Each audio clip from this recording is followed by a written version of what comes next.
me up. On what ground? I'm shocked to find that gambling is going on in here. You're winning, sir. Oh, thank you very much. Everybody.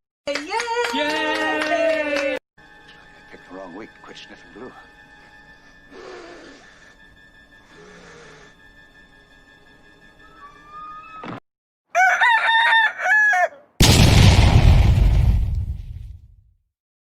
Good morning out there. Good morning, everybody. Come on in. Good morning. It's time for Sunday Funnies. It's the day after Halloween. I'm not sure here in the States, at least. I'm not sure if anybody's up this morning. I know the wife's awake. She's those are the creaks that you hear right above my head. So she's walking around this morning. I live in an old house, and I love this old house. So this is all good. So come on in, everybody. Come on in. You're welcome to join. I might actually put the link in the chat if we don't get anybody in here pretty soon, just to have somebody to talk to. It'll be good. Come on in, everybody. Come on in. It's time for the Sunday Funnies. It's Sunday. Hope everybody's awake. Hope everybody's wising up. Come on in. We got Glenn Fleming in the house. Glenn Fleming says, hello, Randy. Hello, Glenn. How you doing? Hope you're doing well this afternoon over there in England. Did you want to come in, Glenn? I'll send you a link. Meredith's awake this morning, I believe. Nope. Magi Jake Lindsay says, jingle bells, jingle all the way. Well, sorry I had to. I don't know why, Magi. But if you felt the need, I guess that's okay. Now that we're past Halloween, it's all going to be Christmas from here, right? Probably. Hope everybody's doing well this morning. Hope you're not suffering from the Halloween hangover too much. Here in the States, we glut ourselves out on candy and skimpy costumes. It's a fun holiday. We try to scare everybody. Glenn says he can't come on yet. That's okay. Marv is in the house. Hello, Marvy. Hope all is going well. I might throw that link up here in the chat. Just in case anybody wants to jump in. You're all welcome. Daphne's running a little late this morning. Varian, I'm sure, is sleeping in. I sent out a bunch of links this morning. I swear I did, in the hopes that we'd get people in. I've got a few things to talk about this morning to vape until we get somebody else in here. So he's writing about Kirby's Romance comics for his Golden Age special. Awesome, Glenn. All good. It's all good. Glenn is a hell of a writer, writes a lot of stuff, done a lot of things. Magi says, I had a large music show yesterday. I couldn't celebrate Halloween because how busy I am. I'm sorry to hear that, Magi, but I'm glad that you're staying busy. So, especially in these times. It's pretty crazy. I'm not sure where you're from, Magi, but here in the States, things are a little loony right now. So, a little loony everywhere from what I understand. It's all good. And also, we're suffering from daylight savings times, which means we've all set our clocks back. Everywhere else, it seems, especially over in Europe, they did that last week. Well, we did it this week. So we are an hour ahead in a lot of places, depending upon your internal clock. I do have to note, and let me switch over here to the other brand just so I can run a warning. We need to run a warning this morning, as we do most every Indie Volt podcast, that we are rated TVMA DLSV, which means that we might have some language here that you might not want your kids to hear. Might, maybe not. It's all good. And also, we need to run this other disclaimer as soon as I find it right there. The views and opinions expressed in this program are not necessarily those of Indie Volt Media, LLC, and do not reflect the official policy or position of any guest or sponsors in particular. Viewer discretion is always advised. We hope everyone is well, though. This might end up being a short broadcast today. I had like no prep, none. So We'll see. Yeah, exactly. We'll see what happens. I do have a great new opening, though, and I can run that while we're waiting. So, hey, everybody, welcome to the Sunday Funnies. It is the 1st of November, and here's the opening.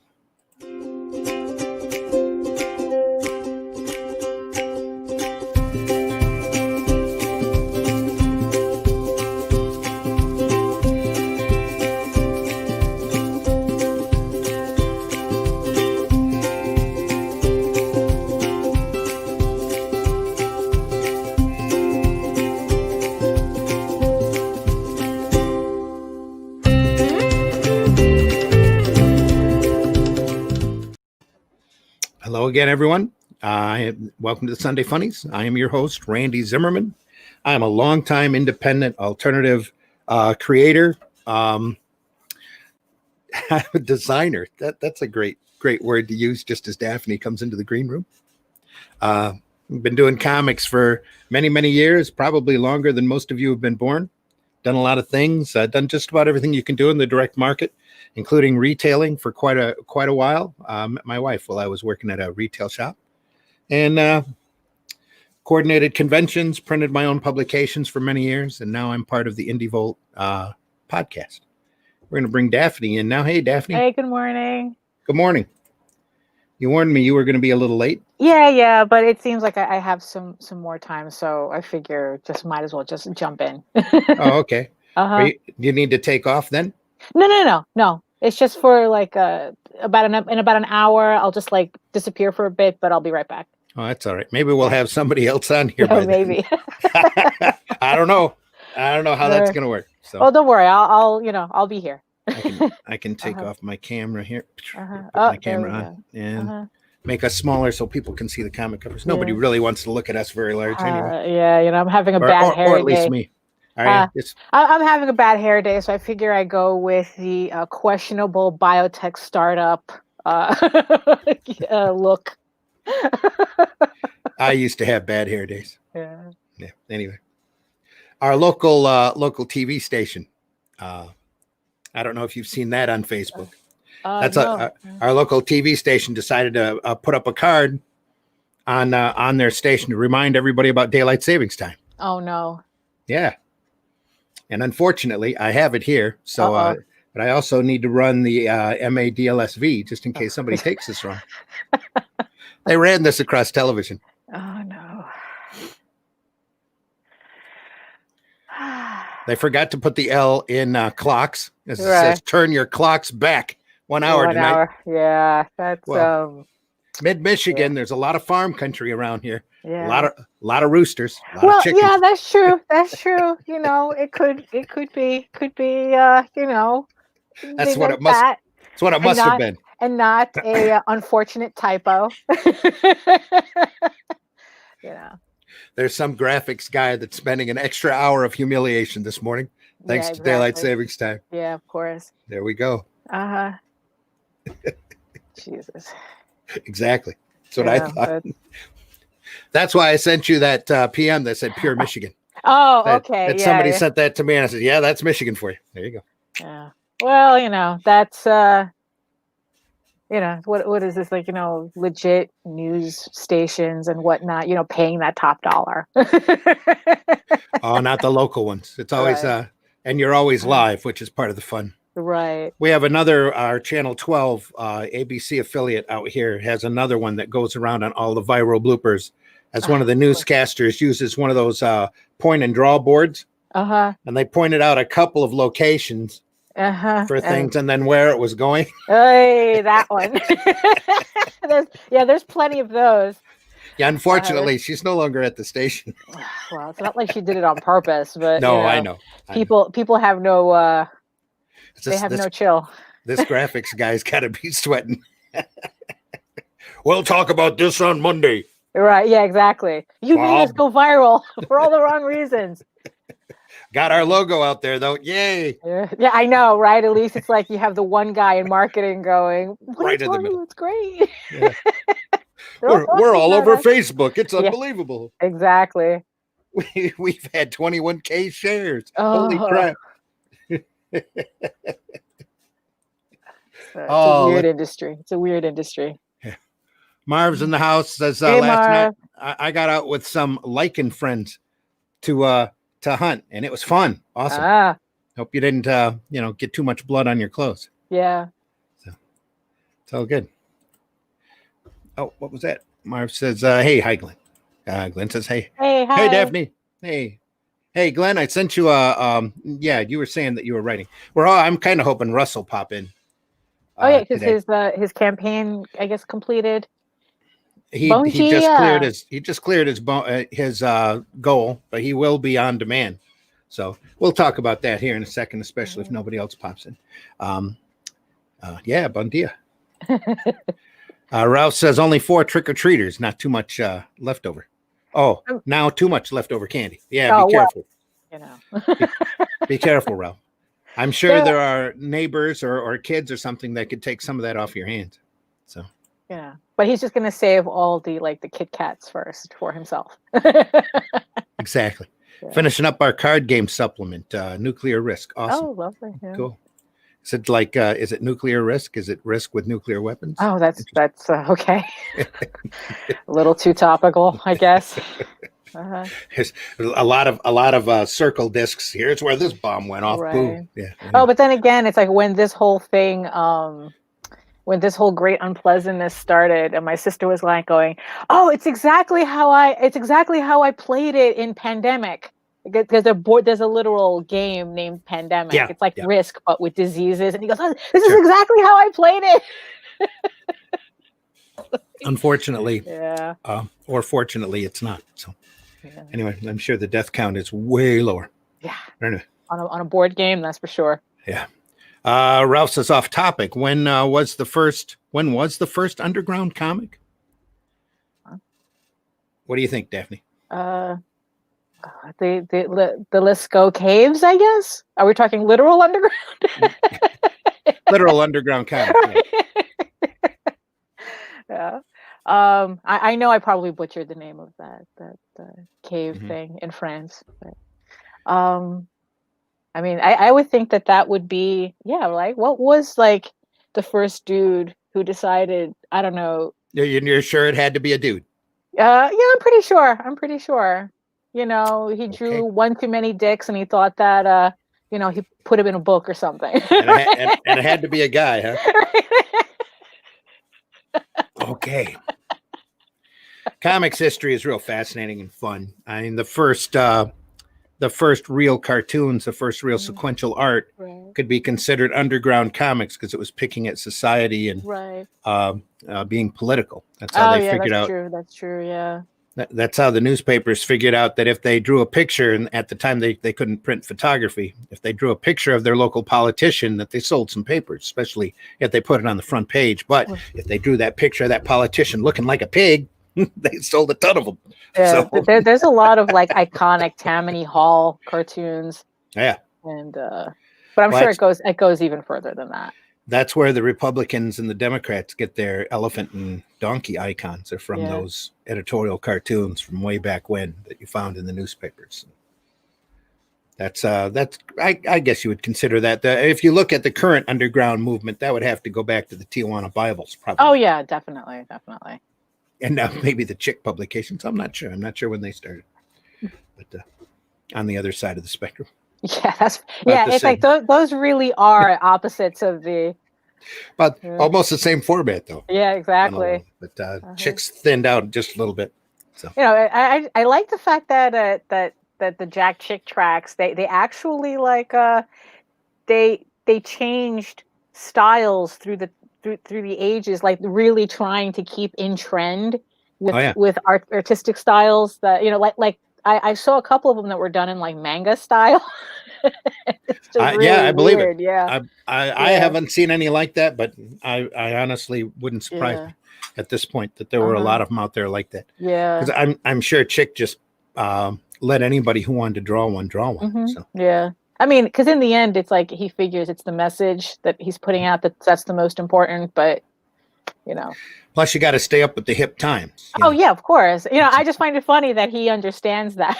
when I saw those manga ones, I thought it was hysterical. Here's It's like, what the wow. kids are reading nowadays. Yeah. Okay, draw that. He's Yeah, that's fine. doing more marketing research than Marvel. Probably truer than any of us want to admit. Yeah. Absolutely. Yeah. Uh-huh. Same thing with DC, it seems. Yeah. But hey, Glenn says, I've written over 1,600 words this morning.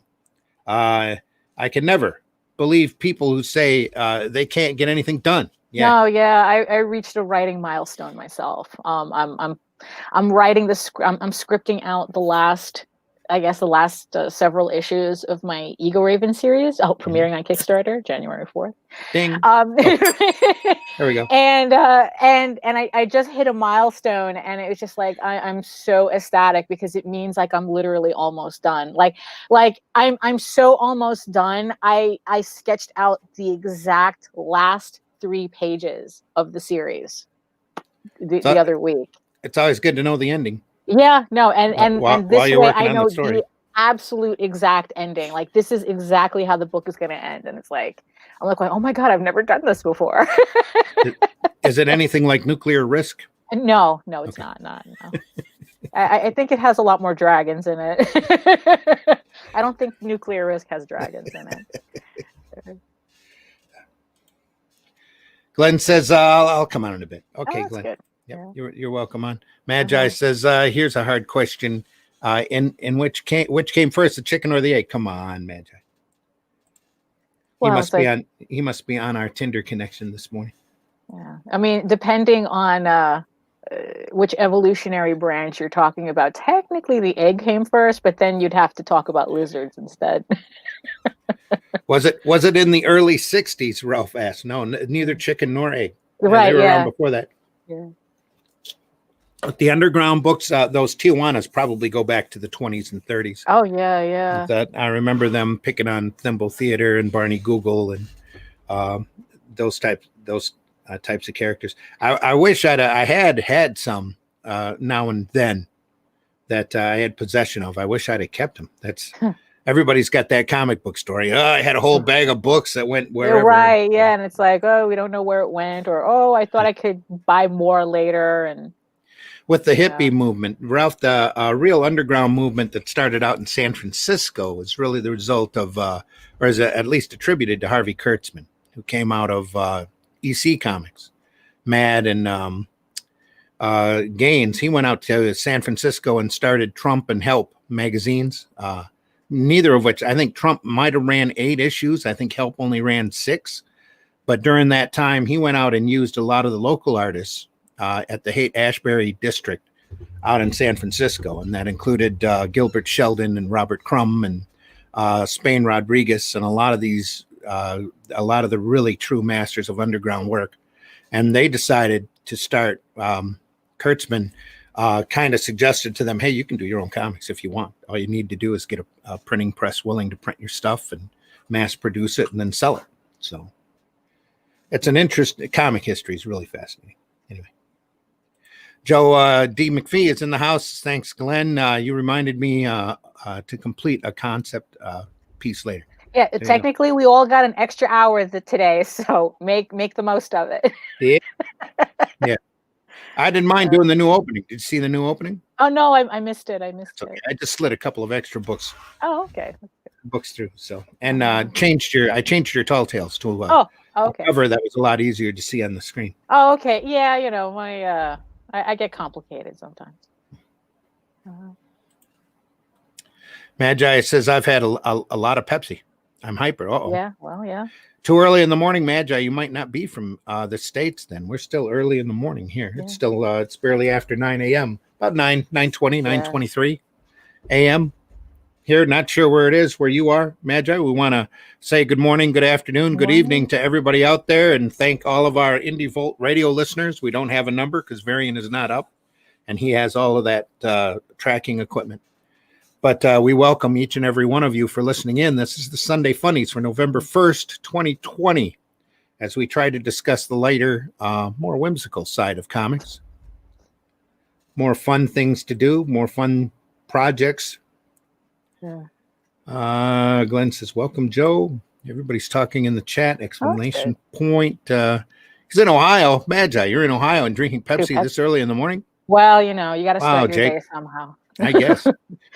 Not everybody's into coffee.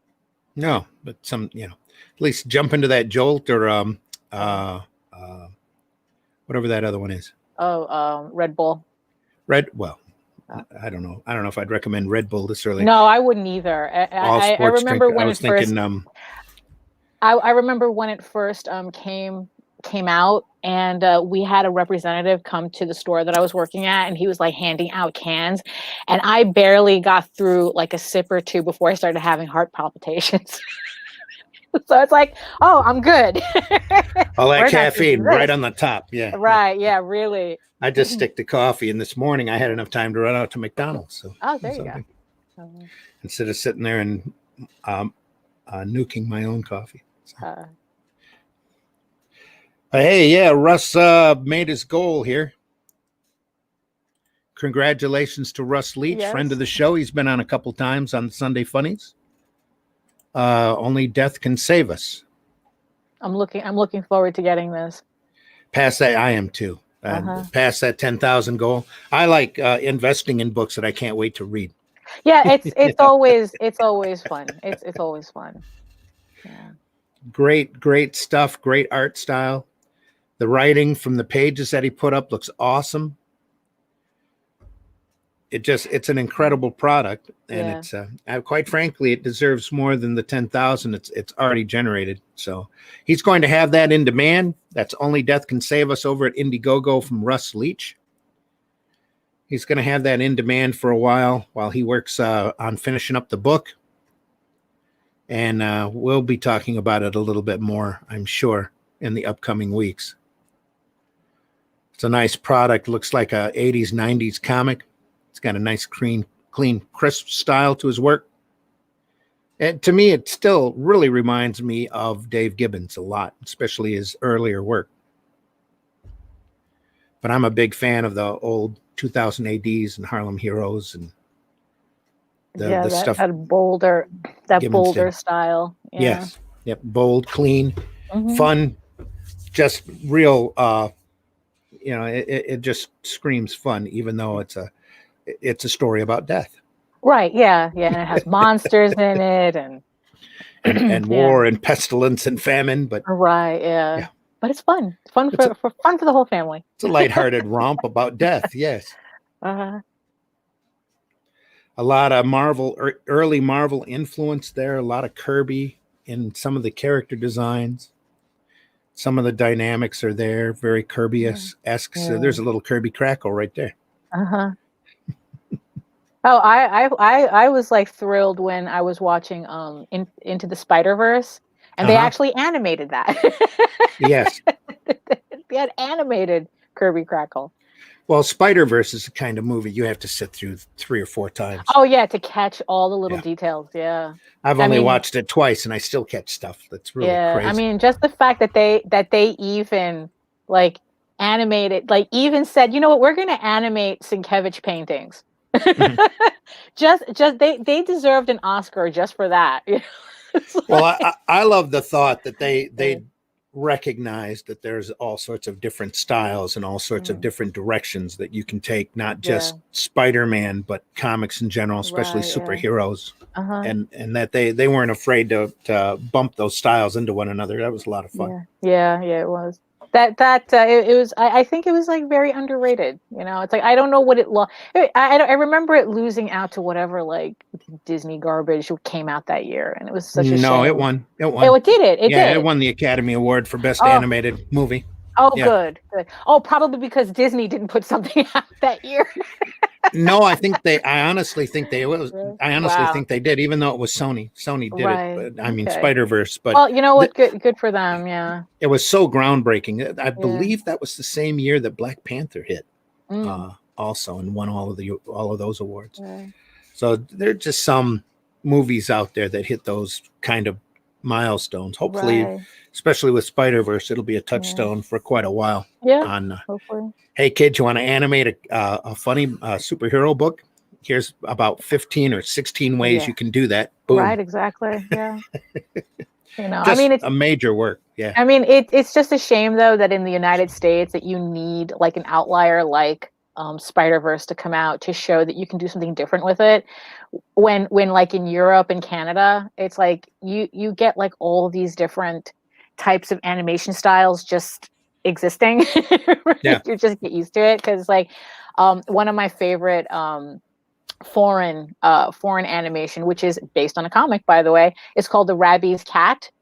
Hmm. And the style is just like really like very I guess I just want to just say hand drawn. It's very, it's they didn't try to be slick with it, and then it's like whatever the story was, it's like they didn't try to dumb it down. I guess it was just exactly what it was in the comic. Oh, cool. And it's just and it was just like, and it's like it had beauty in its own way, Hmm. as opposed to like in the United States where it's like, well, can we put it on a Happy Meal? Yeah. It's like, what kind of marketing can we get out of this? It's like, That's can we sell it to kids easily? exactly. That's part of the Yeah. frustration with animation here in the States anyways, that Mhm. if it's not aimed at kids Yeah. and and if it's quote adult, air quotes, unquote, it has Yeah. to be funny. Right. Yeah. Yeah. That it's like, yeah, you're either getting, I don't know, Steven Universe or Family Guy. Yeah. And it's like, really, those are our only choices.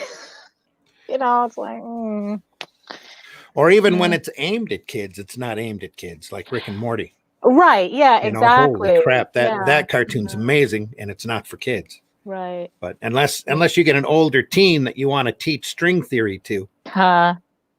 or physics, advanced physics, you have them sit down Right. and watch Rick and Morty. But it's like, but then again, it's like this has always kind of been an issue. It's like, think of all the parents that saw, Watership Down at the Blockbuster and goes, oh, it has bunnies in it. I can give this to the kids. Yeah, I don't know. It's just it's like comics here in the States. Yeah. The older you get, the more programmed you become to believe that comics and cartoons are Right. made Yeah. for kids, Right. and that's not the way that's not the way it It's works. funny. Yesterday, me and JD were watching a DVD of Bugs Bunny shorts. Hmm. And it's like, and there was like one in particular. It's one of my favorites where it's like where where Bugs Bunny turns into the king and he starts hitting the Sheriff of Nottingham on the head, and all these like stupid phrases just comes out of his mouth, really random. And I don't know, and it's like, and I just happened to mention, it's like, damn, it's like, it's like something I happened to mention something about the violence. I don't remember the context. And JD goes, oh, it's really funny that the violence stands out for you because I didn't even recognize it. And I go, no, well, that's my favorite scene. So of course it stood out for me. So, and and the thing is, and it's like, and then it's like, I started thinking about like, what, when was the last time that I saw Bugs Bunny cartoon on like network television? Hmm. And then it's like, and then it got really dark and I go, wow, it's like, how long is it going to take for people to actually forget about these cartoons? I think most of them are timeless, but there's a whole series of Looney Tunes that they're doing for HBO Max. Oh, good. Okay. So plus they're bringing back Animaniacs over there. Right. So because what's funny is like there was like I was just really like enjoying that pure chaos energy that Warner Brother cartoons has. yeah. And what's funny is that realizing that energy now is what you see in the new Mickey Mouse shorts. Oh That's yeah. coming out. Yeah, it's like wow, it's like you could tell here's all these Disney animators that grew up on Warner Brothers. And now they're putting it back into it. But what's funny is like because when I first saw those new Mickey Mouse cartoons, I was so confused by them because it was like all this Warner Brothers energy in a Disney short that I had to look up the animators, and it's like everybody's from like Cartoon Network. Yeah, Like but everybody worked on like Dexter's Lab and Powerpuff Girls and all that, and it's like, oh, okay, now I get nobody it. watching those shorts are gonna, unless they're trained, Right? or they're deeply into the field. They're gonna sit there and go, "Well, that humor is completely different from the early Right? Mickey Yeah, Mouse cartoon." exactly. Yeah, it's like the average kid is not going to know. The average parent is not going to know, but people like us are going to notice it. Yeah. And I'll gladly set my granddaughter down to watch those those new Mickey Mouse shorts because I can enjoy them too. Yeah, yeah. And as opposed, she's hooked on Kim Possible. And okay. Right. And I'm sitting there going, Yeah, yeah. Those Someday, I told the wife this. Someday she's gonna discover Miyazaki, and Oh, her entire world's gonna open up. Yeah, exactly. I mean, but that's what happened to all of us. Yeah. One day we just saw this weird little cartoon called Totoro, and then it's like our perspective of everything just changed since then. It's a bus. It's a bus that's a cat. Holy Yeah, crap! it's just like, this sense of whimsy that, I mean, I guess, like, I don't know.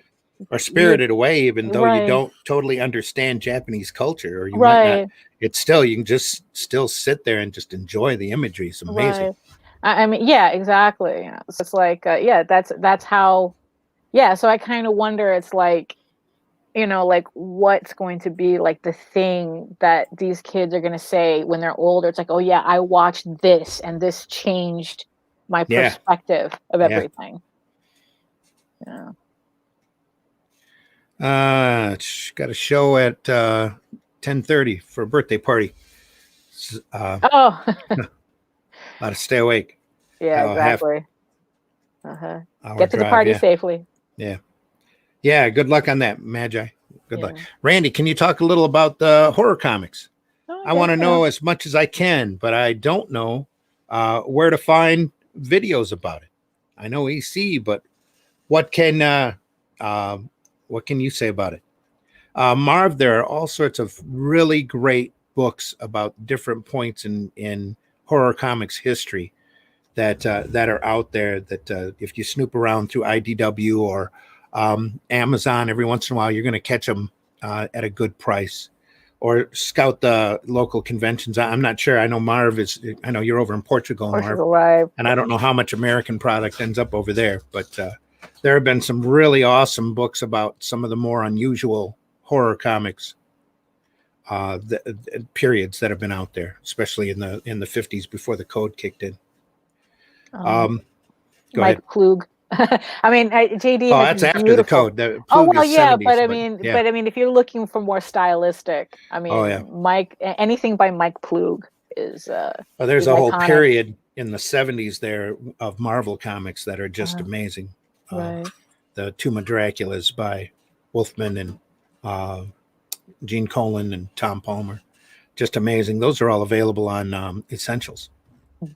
So, and then some. They bumped into the black and whites on the Tomb of Dracula Essential books quite a bit. I think there's at least 1 or 2 volumes of it out there. And Man Thing by Plug and Frankenstein, just the Werewolf by Nights. The first couple of Werewolf by Nights were Plug, just amazing. My favorite Plug book, though, that you hardly ever see around, is Weird World. His first couple of Weird Worlds are just beautiful, phenomenal stuff. I would have to look through those books again. It's like he has like these editions that are like gigantic, and it's just like, I'm always in awe of whoever came up with the idea of printing those books, like full size. Oh, the artist editions, exactly the way the pages look all yellow and stuff, and you see the rubber cement and you see the whiteout. It's like genius. I just wish the books weren't that expensive, though. And you have to wonder how much of that was recreated and how much of that was shot off of the originals. Oh, that's true. So, yeah. That's really hard to tell too. It's one of my biggest disappointments in quite a while was I was picking up archive books at conventions for $10 a hit, the DC archive books, and they're $50 a hit normally retail. Yeah. I was picking them up for 10, and I'm like going, "Well, this is really cool. I haven't read this stuff. I haven't read this stuff." And you go through and you realize, or it looks to me, in my opinion, that they went through and traced a lot of it. Oh. And the guy doing the tracing, or the person doing the tracing, was not up to snuff. Oh, brother. For the style. So I'm going through and looking at these books and going, "These weren't this bad. These weren't that bad."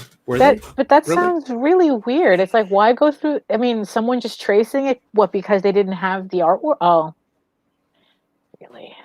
Of course. DC can pay somebody to sit there and touch up these books, and if you don't have a good copy of them, sometimes they have to be traced. And some of this stuff looks like that they've had the. You can look at a piece of work and it looks like the entire spirit of the work has just been sucked right out of it. Right. Yeah. And you go, yeah.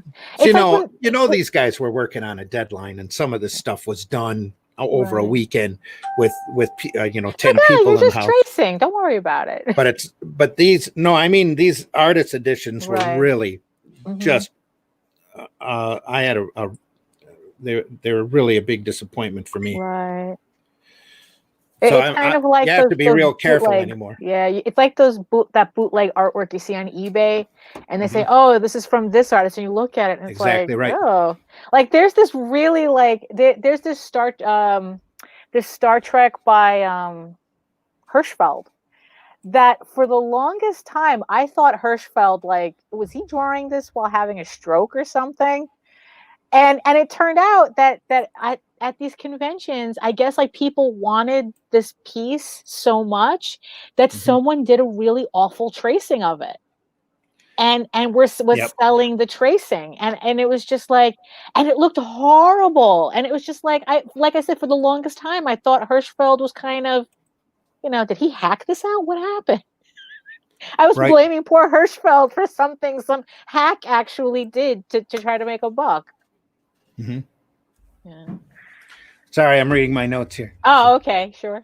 Hi, Yeah, I Randy. Thanks have for you. the invite. Out today. Released from my desk for the day. Yay, Russ. Oh, there you go. Yeah, I Russ is could actually imagine. away from his drawing board today. Yeah, because every time we see him, he's always there. So If you have a space open next Sunday, please do count me in. Big thanks to you and the channel for doing for helping me get funded. Absolutely, Russ. Great books need to be promoted. yeah. I mean, and what's funny is that that's kind of like the overall feeling that happens when a campaign ends. Like, Yeah. the next day, it's literally like, oh my God, it's over. I'm free. I can finally stop talking. Yep. We now have coming on live Mr. John Celestri. John, how are you? Good morning. Good Good morning. morning, Randy. Good morning, Daphne. Hey. How are you with it? What did you do with the extra hour so far? I tried sleeping in, but it's I spent mine last night. Just going through various scenarios for the election. So I was. Oh no! Don't do that. We don't do that. No. We don't even want to go there. Look, No. I've tried not watching the news for the past 10 years practically. No, I'm dependent upon society helping me. Did you see what our local TV station did with their card telling everybody about daylight savings time? Yes, I did. And you know what? I'm pretty sure it's sleep deprivation. Could be. Very believable. Yeah. It's amazing the difference an hour can make, whether you're going forward or backwards. An hour, it's like, oh, great. It's like, I'm going to be like this for another 3 months. Yeah. Oh, it's getting harder and harder for me to spring forward. Right, I just don't have that anymore. Yeah. Once you hit 55, that's it. The Once you hit springs 30. are gone. Once you hit 30.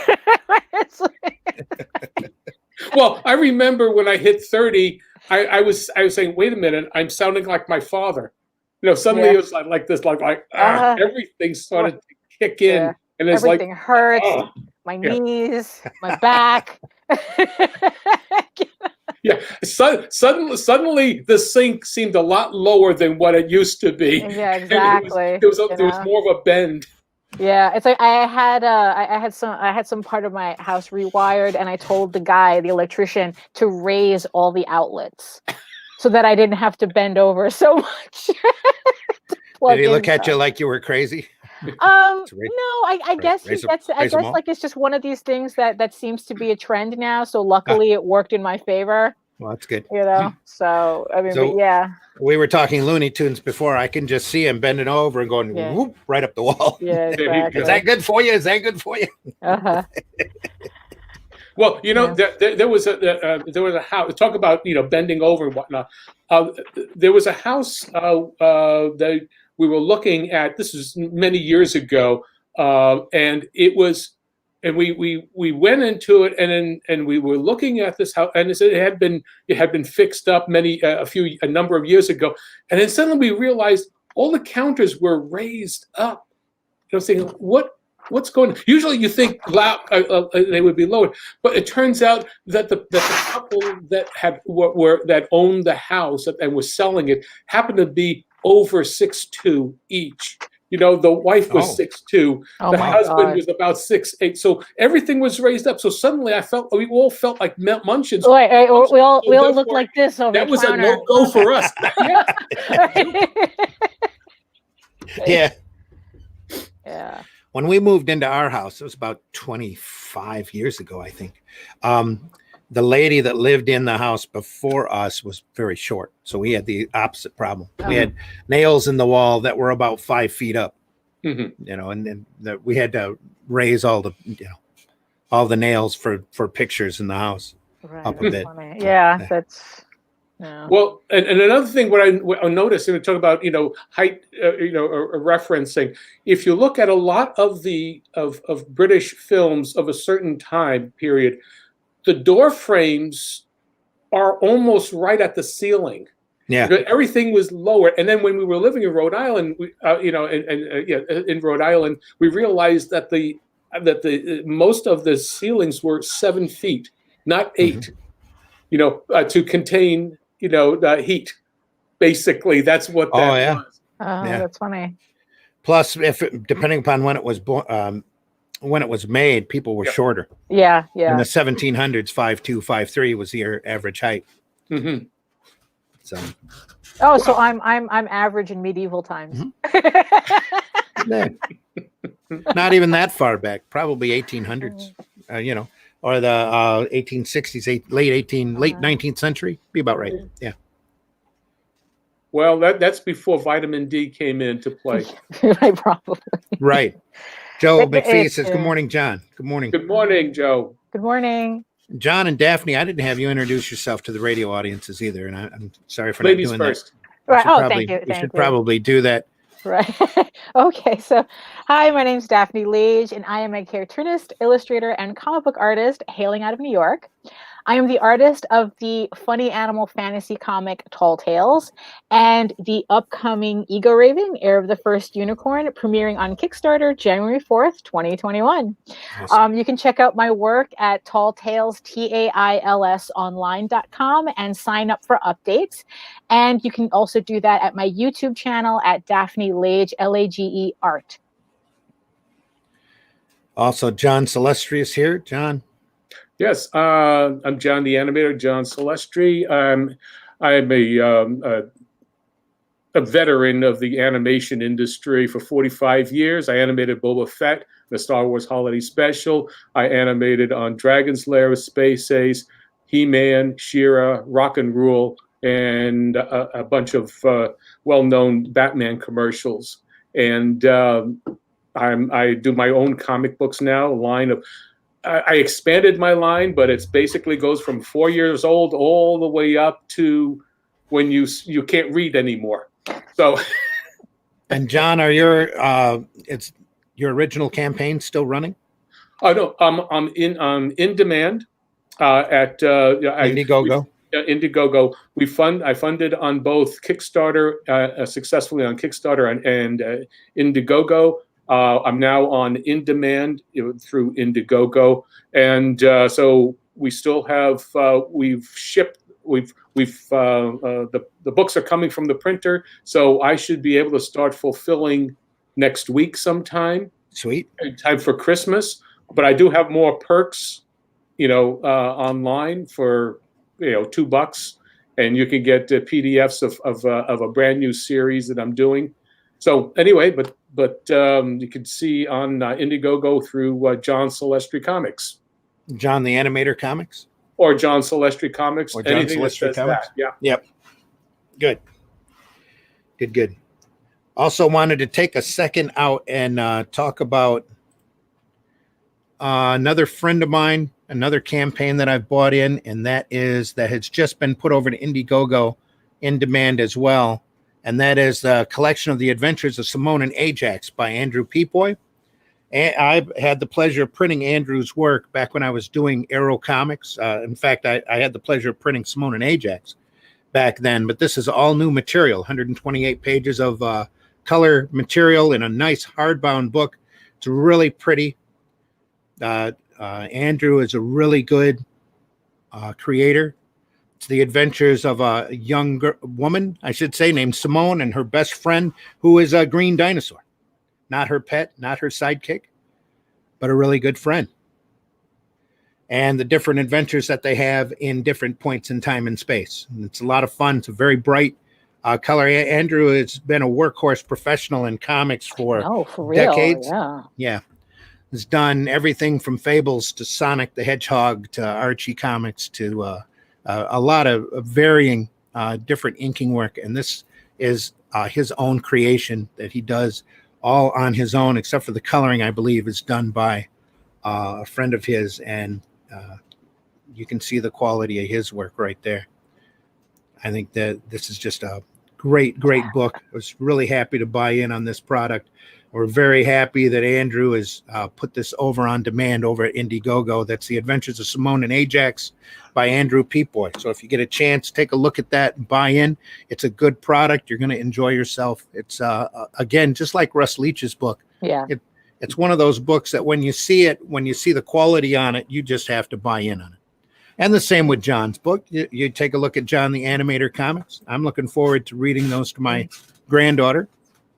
Oh, you're going to like Mega Moose. I mean, you'll like that. Oh, yeah. I knew I'd love Mega Moose. That's just like Billy Batson and Captain Marvel. Right. There you go. Really, it's like these crowdfunding campaigns will make everybody broke. You know? Oh, yeah. Yeah. There's been some really nice, and I'm sure this is just going to keep on going. So keep watching both crowdfunding platforms for different projects. Marv says, my brain is 10 years old, but the rest, oh boy. Yeah, that's true. Congratulations to John. Marv also says, good morning, peeps. Good morning. Oh, no, it's Aaron. Aaron Marshall says, good morning, peeps. Good morning, Aaron. Thanks for listening in. Thanks, everybody out there listening on YouTube and Facebook. This is the Sunday Funnies, part of the Indie Volt Network. And we're just sitting here chewing the fat. I'm your host, Randy Zimmerman, with my co-host, Daphne Lage, and John, the animator Celestri. I don't know if it's it's a lazy Sunday or we're just slowly giving up our will to live. I called it the Halloween hangover special. So we know we're all riding off our sugar high from yesterday. Yeah, probably. Yeah. Halloweening. Somebody earlier in the chat says, and now Christmas. Yeah. Right. Yeah. Forget Thanksgiving. We're just going to go straight to Christmas. Yeah. I haven't even taken down my Christmas tree from last year, so it's still up. Oy. My favorite cartoon meme from this time of year has got a couple of kids talking about the merchandising and how they always start the Christmas merchandising before the Halloween is over. Right. And says, you're not supposed to put zombies in the manger scene. One, yeah. And it always ends with the kid going, aim for the head, baby Jesus. Yeah. That one. Yeah. That's a good. That's a good annual comic strip that pops up. Always funny. But no, not even. It's like now Halloween. If you want to get stuff in Halloween, you have to buy it in September. Right after 4th of July. Yeah, because by the time October comes around, everything's on clearance. I've had people on my timeline counting down since the start of the year. So. Right. Well, Hobby Lobby has had Christmas since July. So, right. Oh, so there you go. Yeah, exactly. So I'm just debating whether to put ornaments on the tree to make it official. Just hang little jack-o'-lanterns. It'll be good. Right. Yeah, exactly. It becomes a holiday, a holiday tree instead of a Christmas tree. An occasional little turkey ornament. Yeah. Well, do you have a personal ornament that is something that you don't? Well, I have one that goes back 40 years because Sweet. An assistant of mine back at Nelvana days, we had our Christmas party in about 1979, and everybody gave something out, and she made me a John Celestri Christmas tree ornament with the handlebar mustache and the side fringe and it's all sparklies and whatnot, and the sparklies have dropped off. The mistletoe is barely hanging there, Oh, but it's no. 40 years old, and that goes up in some place in the most direct Oh. spot. Uh-huh. So Yeah. Yeah. but Jason Moore's in the house. Says happy day after Halloween, folks. Yeah. Thanks for listening, Jason. You're always welcome on board too, buddy. Get out and get that equipment, and you can be online with the rest of us talking to everybody. Wow, who is that? Smutney Chupiek. Great comic creators here. Greetings from Spain. Greetings, Sputney. Hi. Smutney. Thanks for listening in so much. We get a lot of worldwide listeners anymore. So My Spanish is horrible, so I'm not even going to try it. Don't even attempt it. No, I thought about that too, doing all sorts of greetings, and it's like, no, don't, because you're going to end up offending somebody and not saying a word particularly right, and there's no reason to. Right. Yeah, don't ask for problems. Yeah. Oh, Daphne, just say hello, good morning, good afternoon, good evening. It's like just so everybody knows, this is an actual poster. It's not a green screen, because that's how old school I am. Yeah. It's just easier to put up a poster than to fuss with technology. I can send you the link to it. I don't remember off the top of my head the name of the company, but I can get it off of JD, and then I'll send it to you. And sadly, Daphne is so small. That's actually a movie poster size. It's 4 feet by 6 feet. Okay, because I know that there are some there are banner makers, but where just table banners that will just sit up there and then will fill up a certain point. My wife Kathy was saying, "Boy, your backdrop always looks like," I'm talking about mine. It always looks like some messy office place there. And I said, "Well, it's so that I can point to the original." Where is it? I know, because it's right there. Yeah. To the my lord. Oh yes. Okay, there you go. That's an original Wayne Boring Superman back there. Yep. Awesome. I just put a spinner rack up in a sheet to hide the real mess. So you can see the light on the other side of the sheet there. It's like look, we're all filming from inside our houses. You get what you get. Not to mention the nasty paint bookcase over there that I'm gonna get. That's all old paint. I used to paint a lot of murals, and I need to go through and clean that out really bad and replace it with books. Yeah. I mean, the thing is, though, I kind of miss filming from my office, but you guys know how the bird is. So it's part of the charm, though. I think smoke detector, fire alarm. There's a lot to do. Lot to say about that. Blowing out people's eardrums isn't fun either. So, no, I don't remember anybody grabbing their ears though. Right. So, but there have been some fire drills. Yes, there have been. Yes, we kept everybody on their toes. So it's like, so in the end, it's like this poster ended up like a better solution for me. Are you on the other side of the garage or I'm in a basement. I'm in a basement now. Yeah, but I know that JD also has so if he so it's like, so I'm in one part of the basement. His like office library setup is literally just like around the corner. Okay. So how nice. How polite for you to say, as opposed to man cave. Right. No, it's because or working hole. I'm in the basement. This is the main. I don't know those cutesy names. I don't know. They just never resonated with me. Because like also people are saying babe cave and stupid stuff like that, and it's like, come on. She shed. Yeah, I know. Right. Really. It's like, come on. What are you, 12? You're in a basement.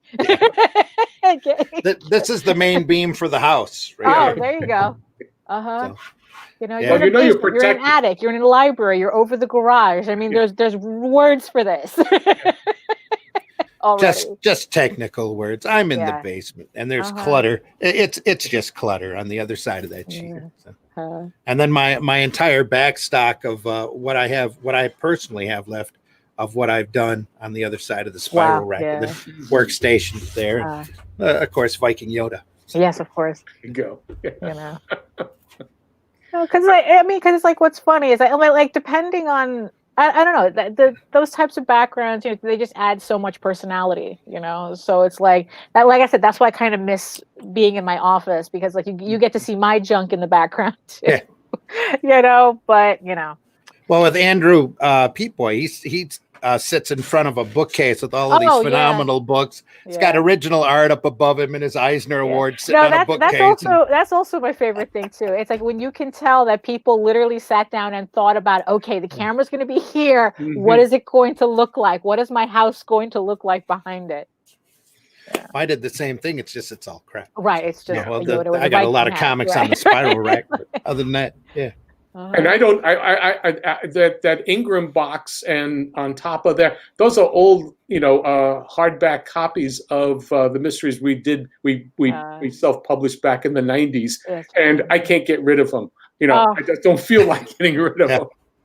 And what's really cool about your place, John, is you have 2 doors right there, so you get that Lady and the Tiger. That's feel. right. Which you one? Open up, you open up the wrong door.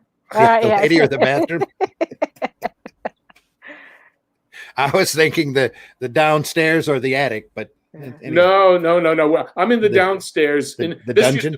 This was the master bedroom when they made it, and because I work here, I got the big room, and then we took the other the smallest room for our bedroom, which is further away from here, and then Kathy gets the loft, and she's got a whole open area upstairs. So it's, you know, so she's got this whole area for herself, and she still says it's still a mess, but what the heck, she's Virgo, so she's constantly rearranging and doing all sorts of things.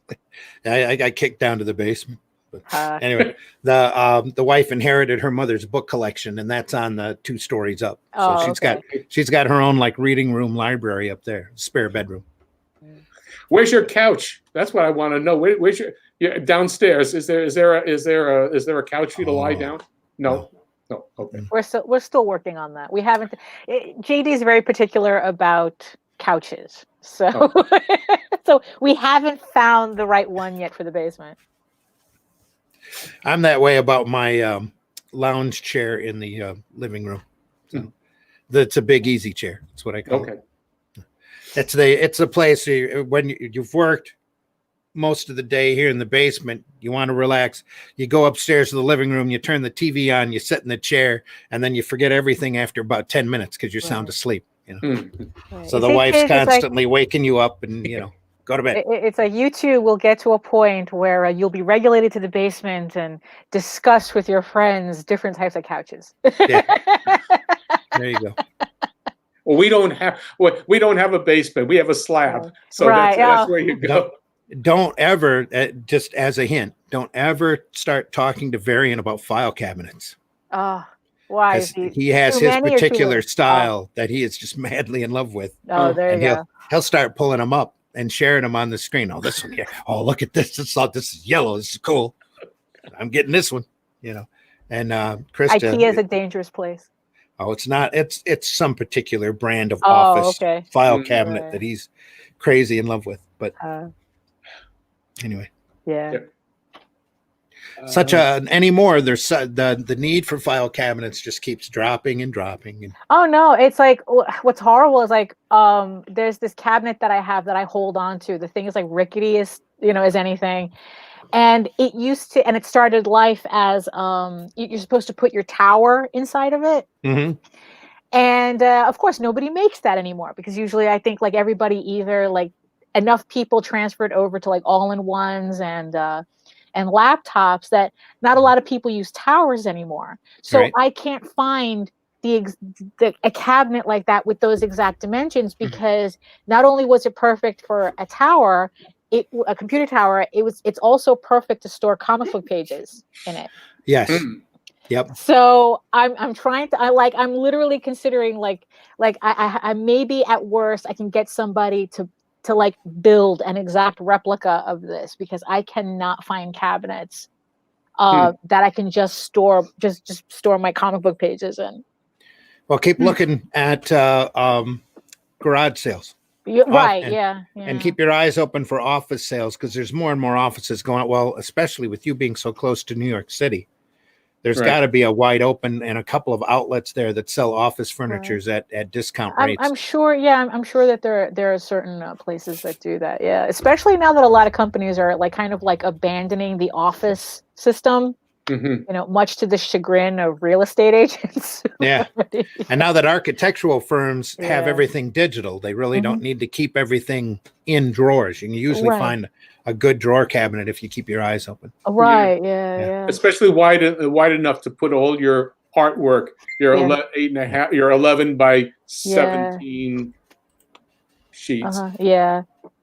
I mean, IKEA has something similar to that, but they don't, for some reason, they're absolutely not delivering right now. So I can't get any Well, to the COVID. house. Yeah, damn you. Don't ask me to explain it. Masks will and hand sanitizer will keep you protected, but most people or larger corporations are so intent on trying to keep their workforce and their overhead low that Right. there's a Yeah. lot of things they're not doing right now. Yeah. Oh, okay. So that brings up a tax thing. If you are forced to work at home and maintain an office, how does that work in regards to the taxable of your income? Because your office, your business or your company that you're working for as an employee is making you work at home. That means that they no longer are using that space and all of that. What are they doing? How does that work in regards to you as a personal in your personal taxes? What's funny is like I was watching a video of someone in Britain explaining this, and I guess they have like this whole scheme there that answers that, where it's like people who are forced to work from home, they actually get a tax credit for doing that. But I mean, in terms of here, though, I mean, I'm absolutely shocked. I have to tell you that both of you have not been working at home this entire time. This is one of the things that I always scream about to anybody who will listen is there are some things that you just absolutely have got to leave up to the professionals. And one of the things I learned real early on was to get an accountant. Get an accountant who knows the tax laws, especially when you're self-employed, so that you don't have to worry about that. And I visit my accountant once a year. I keep all of my receipts together, and we go, especially if you get an accountant that you get to know, who knows you, knows what you do, and is able to cover all of your bounds. Because I have always taken a section of my house off for business. All of my research, all of my the utilities, a percentage. Your accountant will be able to tell you, yes. And anybody working from home, this is why the little mom and pop accountant are so freaking important. Is that you find one, and luckily around here, and again, like I was saying earlier, it's a lot of farms. My first couple of accountants used to handle farmers and farmland. And I've always taken a percentage of the house out, a percentage of the cable bill, any movies I go, any books I go. It's all research, all supplies, everything like that. And the accountant will sit there and ask you those questions. How much did you spend on supplies? How much did you spend on research? How much of your house are you using for your? Because I think right now I'm not sure exactly what the max is, and I'm sure everything depends upon your state laws for your state taxes, fed laws for fed taxes. But it's so important, and because I also have known so many people that have gotten jammed up by the IRS for not being on top of their taxes. Definitely leave some things to the professionals. Get an accountant. Let the accountant tell you, well, you can do this much. Because I've had my accountant a couple of times save my butt really, really well from like going, how many conventions did you attend? How much did you spend on this print run? How much are you spending on supplies for this? Just because they took the time, and the mom and pops will, not the corporate tax fill out people, but the mom and pop accountants will do that for you. They'll look out for you and ask you all of the important questions. I can't tell you how much money I've saved over the years. I just gotta dip by for a staying second. legal. Right. I just gotta dip for a second. I'll be right back. Okay. Right. Okay. There you go. But it's so important for that especially for if you're working out of your house. And this year, especially, the accountants are going to go crazy. And like what you were saying, yes, all of that, you've got a section of your house you're working out from, that's deductible. I know, but but usually what happens is if you declare yourself as a freelance, you see, if you're doing a business and you're doing a side business or anything of that sort, I mean, this is what I've been dealing with this since '86. Me too. 1986. So we've gone through the thing, and the taxes, the tax laws have changed from one day to another and whatnot. But there are certain parameters that we know: a percentage of your household that you use on a day, a majority of your time for your work. You can take a percentage of that. And also with heating and electricity, mortgage, rent, all of that stuff, that we don't think about. It's all there because you're maintaining a business of some sort. Now, the tax implications, if you sell your house, that's something else. Okay, so you've got to think about all those various things. So you need an accountant to know what you're doing. Know what you're talking. But what I'm thinking about is the poor, are the people who were forced to work out of their house, because of the pandemic. What benefit can they maintain for working out of that? And what happens to the corporations who usually provide for that? And that becomes a whole thing of you're using your personal computer. Are you doing this? You're doing that. I mean, there's a lot of ramifications. Oh, there are. Everybody has to think about. Besides whether or not that page looks good. And it's going to be a real crazy tax year anyway, because did you collect unemployment? Did you how much of the federal unemployment is going to get covered? All the more reason to get that accountant and be able to rely on them to keep you legal. That I had one. I learned painfully by not keeping count of my 1099s one year that you absolutely need to have an accountant when you're in this kind of business. So, and you do need to you need to keep records. Yes, you have to be very meticulous as far as that goes as well. But having that accountant to go over everything, who knows the laws, that's their business to know the law, is so essential, in my opinion, to really get that done. And like I said, my accountants have saved my butt more than twice. Yeah, well, that's why I still go and pay my bills, but I do paper. At least I still get the invoices for simple things. Like I just don't, I don't go I keep paperless anyway, because I got to print out all that stuff in at the end of and so it's going to cost me. I keep receipts and a paper ledger. I mean a book ledger, as well as the bank statements and all of that. We go through it all once a year. Well, we're going back. I can show you my mom from 1950 when she took care of the household bills. And there she is. It was $5 for groceries, and anyway, it comes into your DNA sometimes.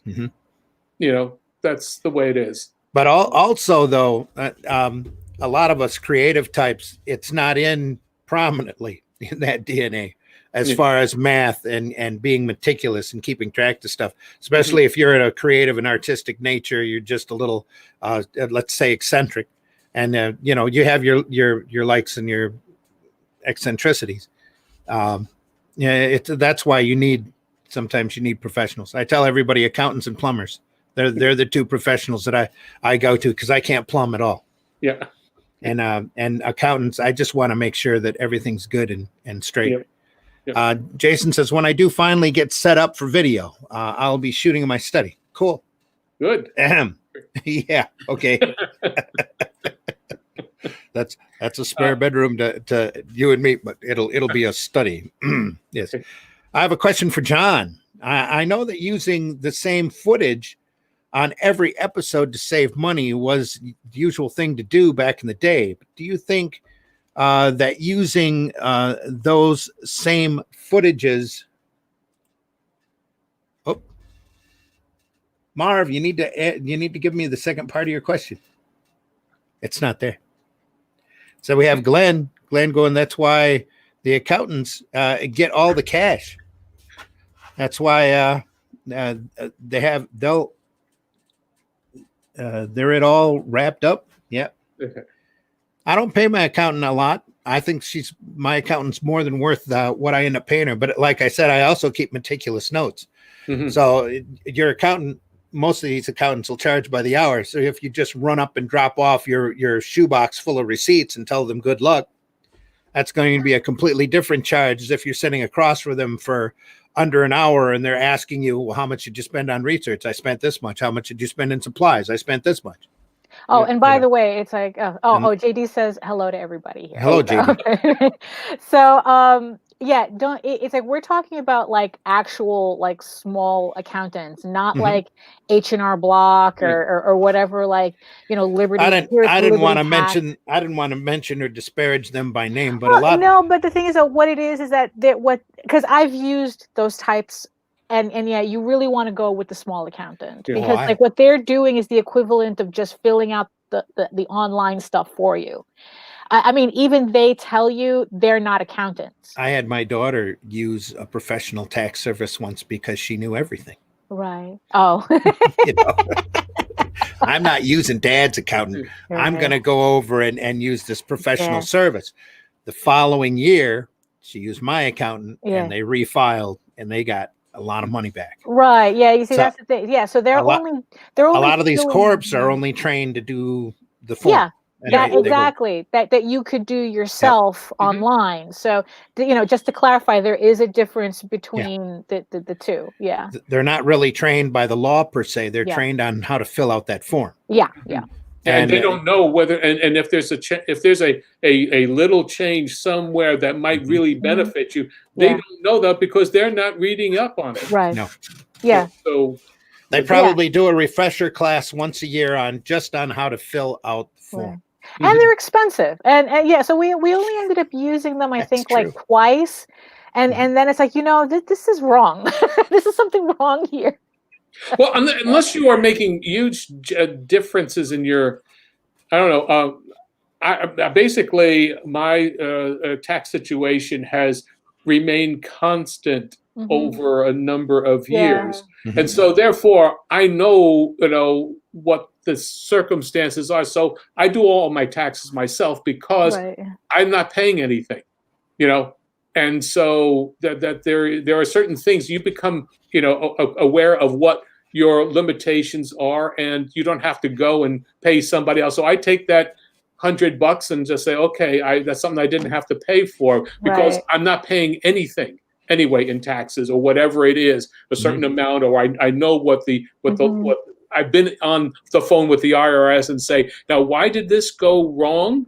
And then they say, well, because you didn't look at this, and say, oh, well, there's a lot of stupid stuff, but I would rather know why I'm getting screwed than the accountant says, well, that's just the way it is. Right. Yeah.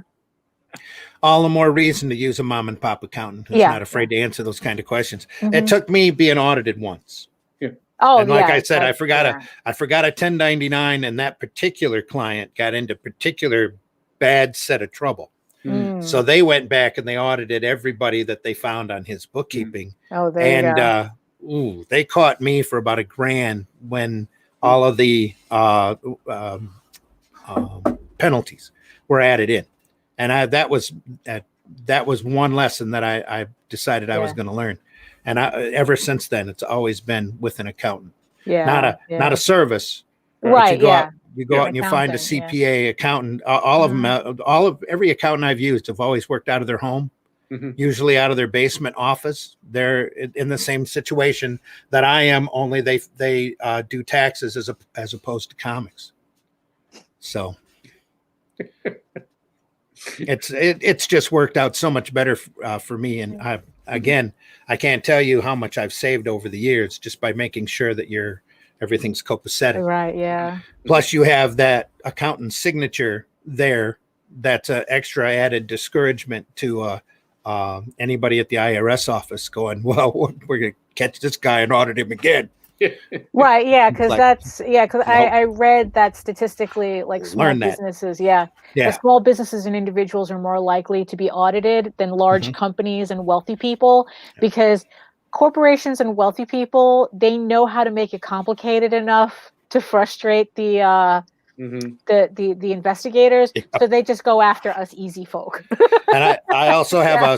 a small businessman client that has been, let's say, ruffled state feathers just a little bit. Oh, And so they get audited every year. yeah, It's Oh. just a constant boom, boom, right, boom. yeah. And all you have to do is tick somebody off at that Yeah, office exactly. once. I had Put that issue put with a note in your sanitation, though. file. Luckily, I didn't have that issue with the IRS, but I did have it with sanitation, though. You just piss off the wrong person, and there was a piece of gum in next to in on the sidewalk. Here's $100 fine. Yeah, here's an old problem nobody will run into anymore. But I used to get my books printed over at Prinny, and we'd have to cross the borders. Prinny is over in Windsor, just across from Detroit. And I'd take the Detroit Tunnel all the time. And it only took me getting mouthy with a toll guard once for them to make my life a living hell every time I crossed the border from then on, until I realized that they had my car on file. Oh, Yeah. so So they I were would- like looking for you. I would drive the other car through. Okay. But, after the fifth or sixth time being told to pull over on the inspection and having the dog come out and sniff for drugs, you kind of get the idea something was up. Yeah. Yeah. So I looked in the toll booth and saw that they had a camera aimed right at my license, and I'm like, "Oh, well, that's the story. Right, It's yeah. time to drive the other car from now on." Yeah. I drove the other car, never had a problem. Also, jumping into our broadcast now is Glenn Fleming. Glenn, Hey, how are you? Glenn. Oh, Glenn. Oh, you're voice. muted. We can't hear you. Oh, Turn your mic up, or turn your sound up. Oh, almost had it. you're off. Nope, Uh-oh. No. still can't hear you, Glenn. Sorry.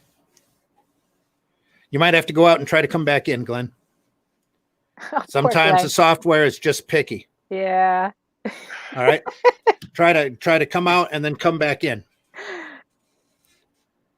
Oh, technology. Oh, it's the wife. That's right. Hey, wife. Hello, wife. There's tech. Uh-huh. There's tech There's support. tech support. Yeah. Hi, tech support. We can't hear you. You Yeah, might we have to still go don't, out, yeah. go out of StreamYard and then come back in if you can hear me. Yeah, because in the I guess like that whatever that back room is, not the There he green goes. room, but Got one it. before Yeah. that, there's a way to test the audio. Yeah. Well, when you're trying to talk over your phone too, it gets real touchy, Right, and all yeah. it takes is just one misconnect and something's gonna. Yeah. Exactly. Well, I know that Glenn's all the way over in England. Doesn't so it doesn't like the phones. Right.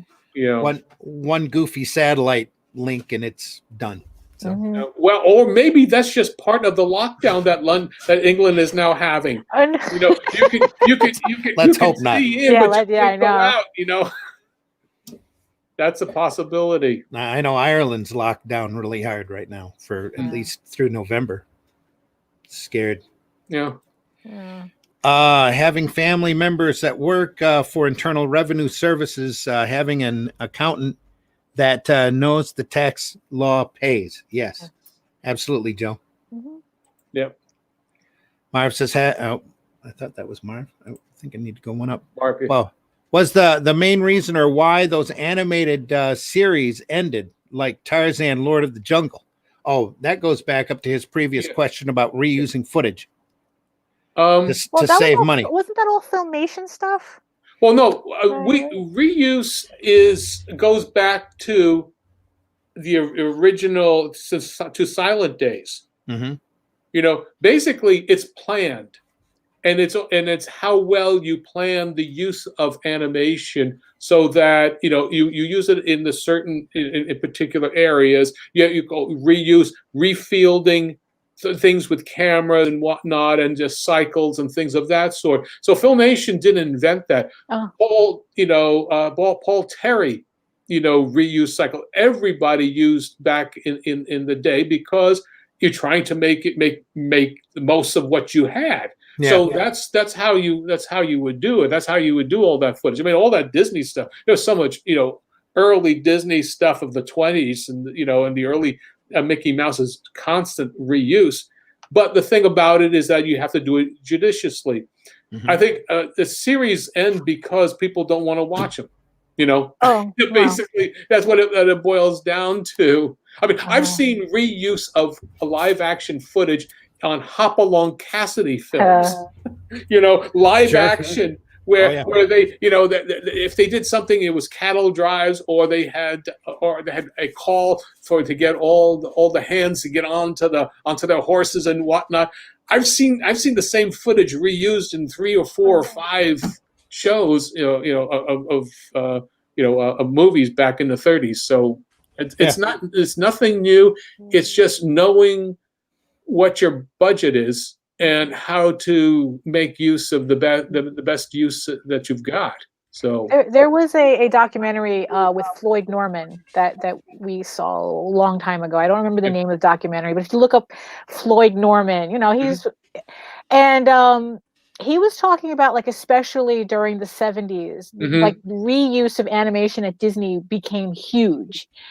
And he was talking about how he was fighting, I guess, with, I don't know if it was a producer or another, like, I would guess it would be a producer or like the head of the animation department. That's Willie Reitherman. Right. Willie Okay. Reitherman was in charge of animation in the 70s and in the early 70s. Okay. And because Willie Reitherman was one of the 9 old men. Right. He did a lot of stuff. And when Disney died in the 60s, in 66, Wooly had already become the head of animation, to run the rest of it. So he was running it all through. And the reuse that I think that Floyd was talking about was retracing animation, the old shows. Like you see a lot of dancing in Robin Hood, in the 70s Robin Hood film.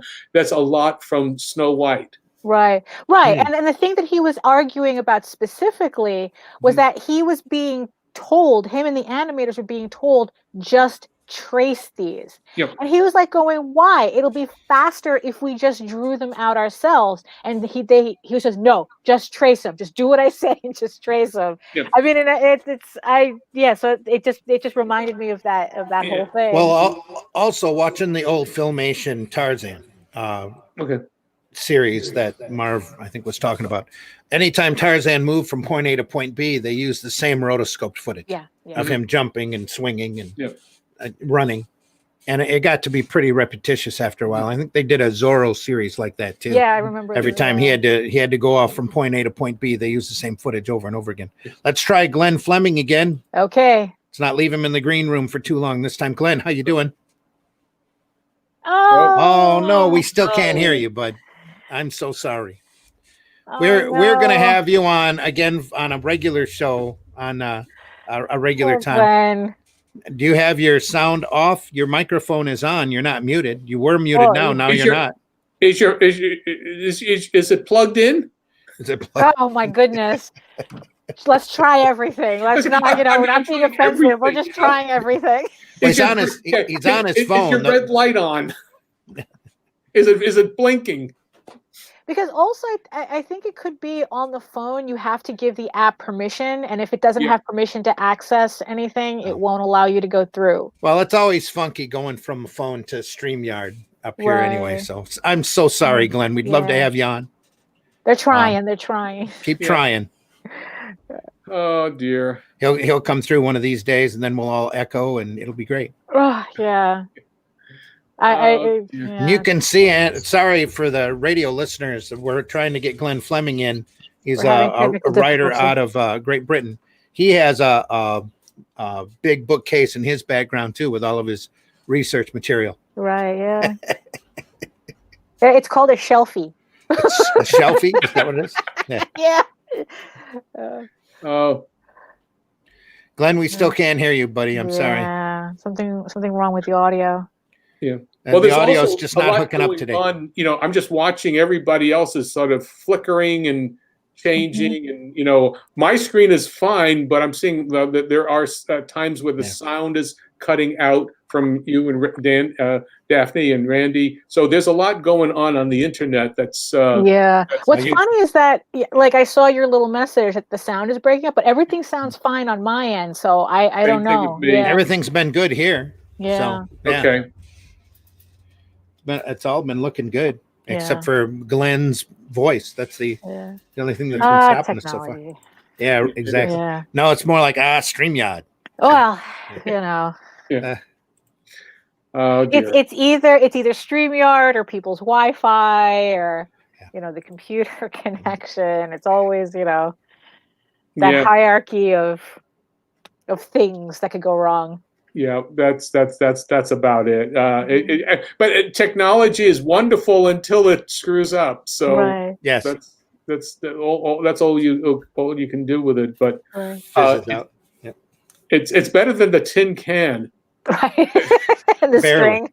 At least we don't have to run a string from Flint, Michigan to New York City to where are you at? Lexington, Kentucky, or Louisville? Lexington, Kentucky. Lexington, yeah. And it was one of the L's in Kentucky. Yeah. Yep. Louisville. Yeah, Louisville. I had we went there for a convention once, and someone at my job was saying, "It's Louisville."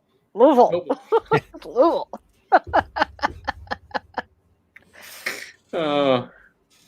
Well, it's all good though. Right. Boy, after all this tax talk, wow. Kind of you'd think it was April already. Yeah, exactly. Yeah. Here it is, just after Halloween. I mean, forget it. It's like I thought for a split second, I thought we were in December already. It's only 30 days away. Yeah, I know. Oh, so there was, I guess, like going back to like reusing animation footage and all that. It's like, so I know that especially nowadays, like more modern, animation, TV animation gets a lot of flack, but I've heard like different things about it. So a lot of people complain, and I'm not a fan of this style either. Like you think about Steven Universe and She-Ra and like the very I guess like it's very limited in terms of style. Like I don't even know like to put my I keep calling it webcomic style. Like it's just like as simple as it could be and animate it. But at the same time, the animation itself is actually like pretty like we were just talking about the Filmation and the Hanna-Barbera stuff and how limited that animation was. But it's kind of like animation now went opposite, where it's like they simplified the design, but the animation itself became more complicated. Like, I'm not sure how to explain what I'm seeing. What you're seeing is the computer throwing in betweens. So there's a lot, and a lot of times it could be motion capture, because what's happening is that actors are there's voice recognition. When they're doing their lines, you could see a preciseness of the lip sync that most animators can't do. But when you have a simple, there's a personalness, there's certain attitudes and things that the master animators take a long time learning how to do that, and to do it on stuff that you see in the simple stuff. It's all motion capture. It's basically facial recognition, throwing in betweens, that the computer can do, and so there's a lot of technical stuff that was going on, and but there's not a lot of entertainment because it's all basically dialogue and things of that. So once they start moving, that's it. Things change, right? But there's a lot of when I teach cartooning and animation, the last class that I teach, I always show old cartoons. One of my favorites, just to freak everybody out, is to show them old Clutch Cargo and Space Angel. Oh yeah. They would take the camera and just aim it at the mouth, and then take the mouth movements and superimpose that on top of very stationary drawings that every once in a while they might move or flash animate around, but that's what you would call ooky. Right. Well, I think that with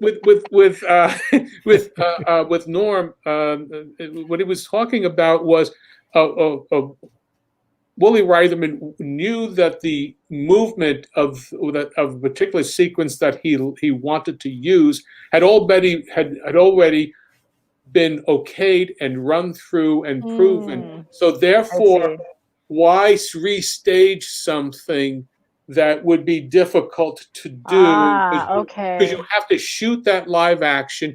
Then you got to change the you have to do the rotoscoping where you are using the reference for the movement. I've done that, where you take the live action like a tap dance, and you go, say, what's the hit? Now, you have to then trace it on a sheet of paper just to get the outline and know exactly where the movement is to hit a certain thing. And so, unless you really are good at it, you have to be a master at dance to pick up the subtleties of the rhythm of the movement. And it's not enough just to move from one side to another. We're not doing the Archies, right? Especially if you're turning around and you're doing a step and there's a subtlety and a flip of the wrist and what have you. You have to hit it, and sometimes you have to do it over and over and over again if you're doing it from your own mind. If you're following something that's there, it already has to be staged. You have to get the right proportions. There's so much more that goes into it other than just drawing it on a piece of paper. That's why. Because he was trying to do. He had limited budget, and that was the best way that he thought of using it. Right. Okay. Because like Floyd was really salty about it in the documentary. Yeah. So it's like, but now it makes more sense where it's like he was saying that it would be easier for him, but the way you explained it, the producer's like going, look, I don't have to think about this. Yes. Right. So I'm the one that doesn't have to think about it. Don't worry.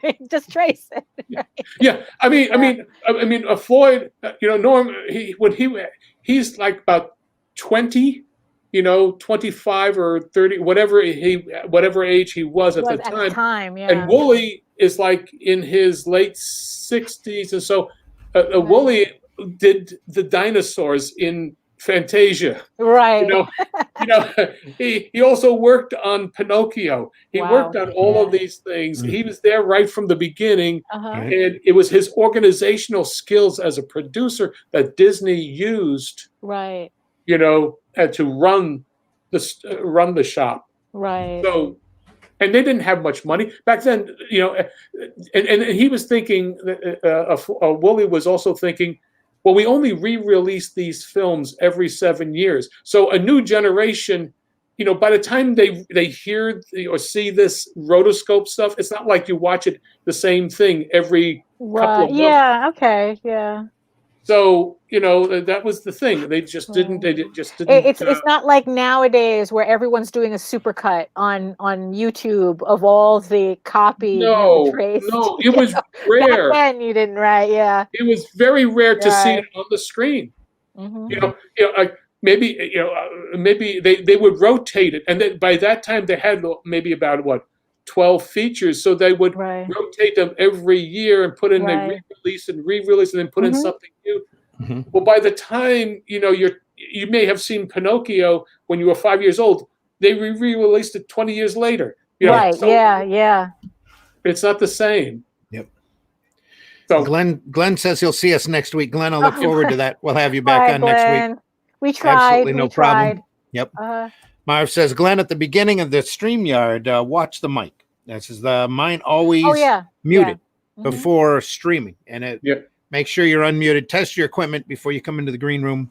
Clutch was always creepy. Yes, he was. Yes. But I love those old Space Angels, though. Most of those were Alex Toth designs. Oh, yeah. And, but it's funny. It's like Clutch. It's like, I'm sure they even though they were ooky.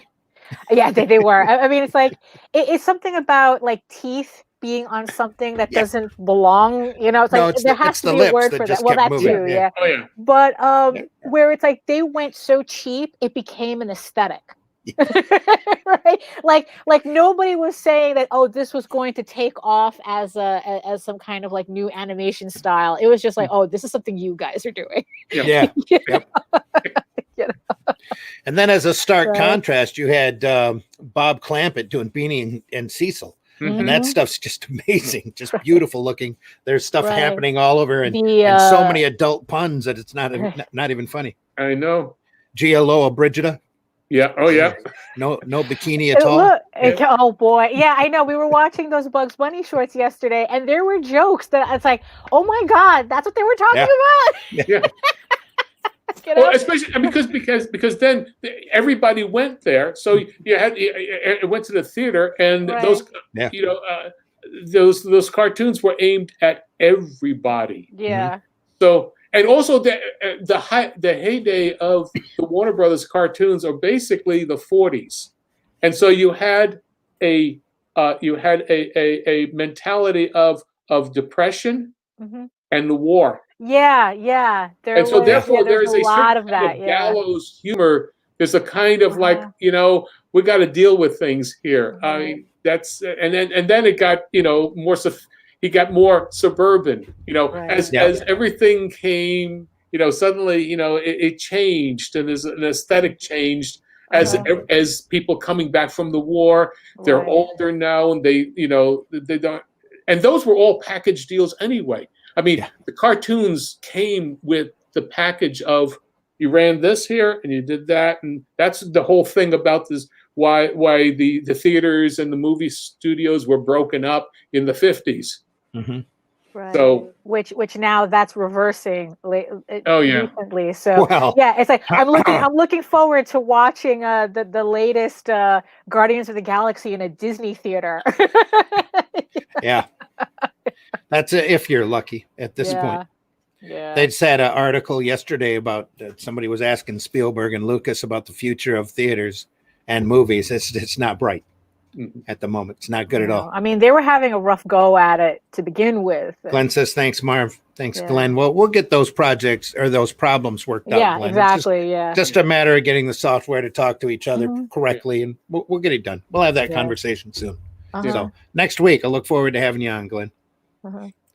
Joe McPhee says Clutch was creepy because the facial expressions were out of sync at times with the lips and dialogue.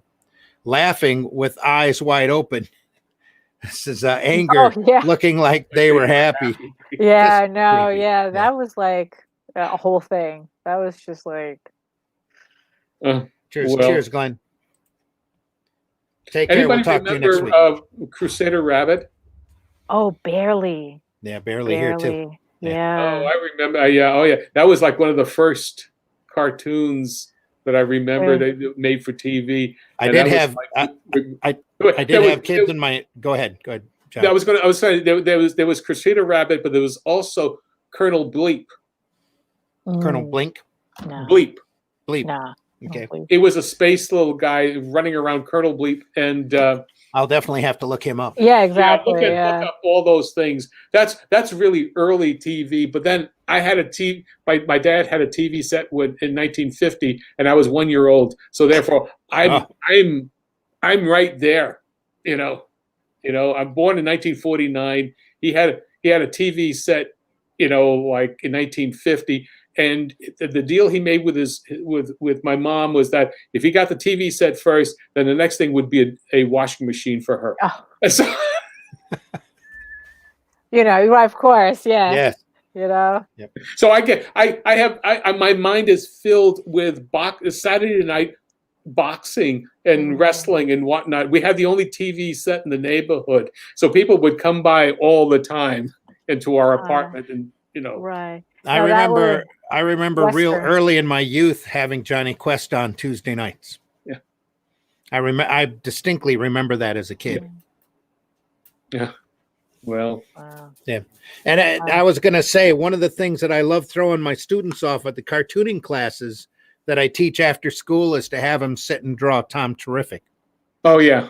Yes. And they're like, what? Who? What? Oh, and I love the comic book. You know, the comic books from Terry Toons were great. Oh yeah, because they were very fluid because the animators were doing those things. Mm-hmm. You know, yes, they were. Oh, it was because that's how they would make their extra bucks. Because Paul Terry was a skinflint to no end. So they would do all, and the same way with the Fleischers and the Paramount. The animators were the ones doing the comic because they all were there in New York. So they take it and go, and then they'd be working during the day and then do this stuff at night and Saturday, you know, and weekends and whatnot, and to deliver it all. And they all knew what the models were. They knew all that stuff. So, right. The sad thing for that is they were only getting like $40 or $50 a page, probably, for a completed page. Oh, they could be working at Boom. Yeah, well, pretty much. Yeah. Yeah, but you know what? You're talking about 1940s and 50s, and the average salary back then was maybe about $40 or $50 a week. Right. Yeah. You know, so if you could triple your salary, you know, just by doing a couple of pages complete, that's, you know, what was the problem? You know, that was a win for them. I remember reading an article about the guy who drew Sad Sack for years for Harvey Comics. He was $35 a page from start to end, and he had to create everything on his own. He did the gags. He wrote, drew, you know, that everything was except I think the coloring. What? Baker, wasn't it? I don't remember his name. I'm sorry. Well, because he did it. I'm getting old, and names slip by me pretty quick. So. Well, look, we're lucky we remember our own phone numbers. Sometimes. Yeah. And anymore, it's too easy not to remember them. Right. Exactly. Yeah. Phone. Exactly. Yeah. Yeah. Well, a lot of those things, you know, a lot of those comic book artists that you see are from Disney people. You know, they're like, you know, Sad Sack, the artist, I think his name is Baker. He was a Disney art animator. Sam Ketchum, who did Dennis the Menace in U.S. He was a Disney animator. Walt Kelly, famously, is a Disney animator. Virgil Parch, Vip, who did comics, he was a Disney animator. There's so many of what you see in comic books are as a direct result of the people who worked at Disney's during the 30s and early and mid up through the mid 40s. Yeah. And so you get a lot of that technical and sense of style that they broke out from the Disney style, you know, because they were trying to break out and do their own thing. So, you know, that's animation and comic books are really close. Yeah. Plus, it took fandom really to grow back in the 60s and 70s for somebody to technically grow up wanting to work solely in comics. Yeah. You know, somebody like a Roy Thomas, or that everybody else was coming from, like you were saying, animation or advertising or all these different fields. They didn't want to work in comics. They settled to work in comics because they could get money from the corporation or whatever. So back then, nobody owned their own independent property either, except for Eisner for Spirit. I think he's the big exception on that. Yeah, definitely. Marv says, "Take care, Glenn." Yep. And Glenn says, "Yes, George Baker went from being one of the highest paid artists to one of the lowest, as Randy said. Yeah, his page rate never changed over the years. Yeah, yep.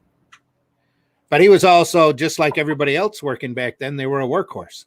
Yeah, so they were able to turn pages out. They had it down to a routine, and that's what they had a 9 to 5 at that board or longer." Right, and they kicked out. They were productive, prolific.